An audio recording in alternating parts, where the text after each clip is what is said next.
The chapter opens on the seas of the New World, near Whitebeard's homeland, Sphinx. The Red Hair pirates drop off Marco, who decides to fly back. Marco thanks them for the ride, and Shanks asks once again if Marco doesn't want to join his crew. Marco chuckles, replying, "I'm way too old and worn out to keep playing babysitter for you great pirates." Shanks denies being a handful, but to his indignation, even Beck sides with Marco. As Marco leaves, we flash back to the Straw Hats' departure. A shocked Luffy and Sanji can't believe that Yamato chooses to stay. Yamato explains, "That forest guy was only driven off thanks to whoever caused that immense burst of haki."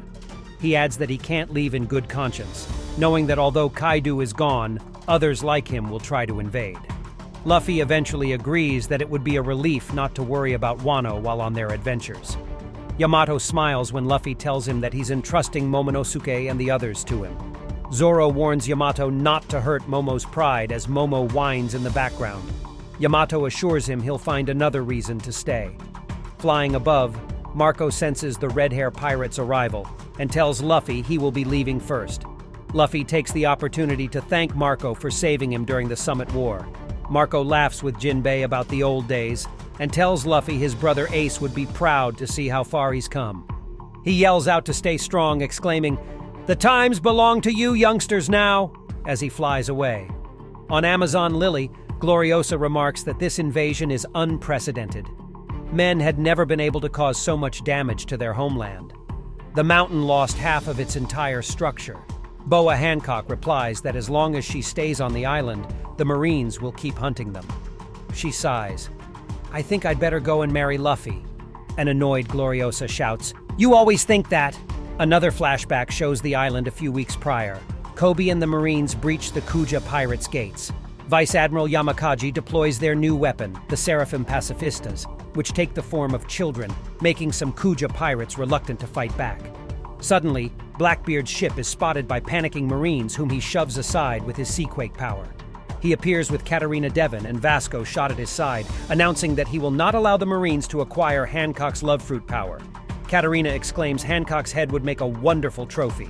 Blackbeard tells her she can do as she pleases after they take her powers. Shot squawks that they'd have more fun if they took her alive. The Marines plead with Yamakaji for an order to engage the Blackbeard pirates, but he shouts, "Hold fire until we hear from HQ!" Blackbeard sends them hurtling and barges his way in, yelling, "I'm not here for you fleas! Get out here, Boa Hancock!" Koby, already on the island, negotiates with Hancock saying, "The Navy isn't looking for a fight." He promises they'll leave if she surrenders. The furious Kuja finds him arrogant and offers to fight for their sister. Hancock refuses captivity and storms out to confront both sides. At that moment, Blackbeard's subordinates scream for help.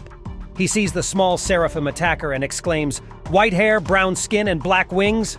All the traits of a Lunarian, whose sword strike halved the island mountain. Blackbeard struggles to fight the charging Pacifista and unleashes his black hole attack, swallowing their surroundings. Hancock also attacks with Slave Arrow, petrifying several Marines, including Helmeppo and Yamakaji. Koby orders the Pacifista to stop its attack in order to protect the petrified Marines.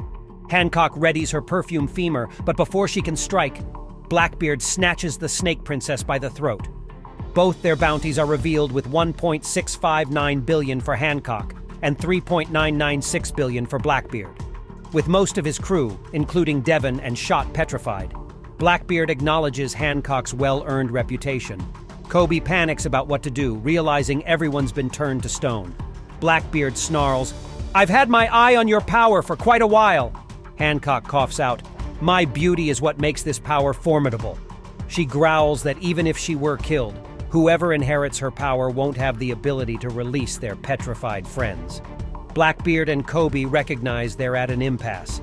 Teach admits that Koby did him a favor at Rockyport, allowing him to oust Ochoku and become the Pirate Island boss. He asks Koby if he thinks Hancock will restore everyone if he unhands her. Koby, panting, replies it would be a headache if she doesn't.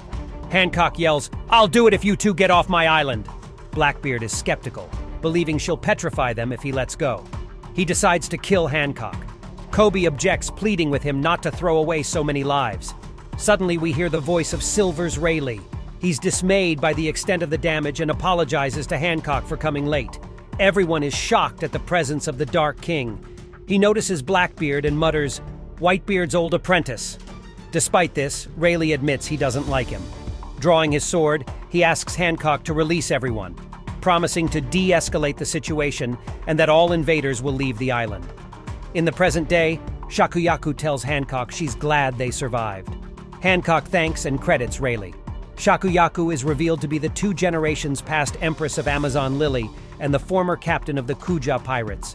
Between cigarette puffs, she tells the others that the Calm Belt is no longer safe after Vegapunk's modifications to the marine ships. Gloriosa admits she thought they were finished. Rayleigh adds, "We got lucky." Essentially, his reputation ended the conflict. In his old age, Blackbeard physically outmatches Rayleigh. He speculates that the Marines are planning to replace the 7 warlords with the new pacifistas. Boa Marigold and Sandersonia remarked that the 2 deployed didn't have a scratch on them, and one even looked like Hancock as a child. On a Navy ship, Marines make a report of the Amazon Lily attack as they dock at Egghead Port. The chapter ends by revealing that Koby, the hero of the Rocky Port incident, was captured by Blackbeard, leaving his current fate unknown.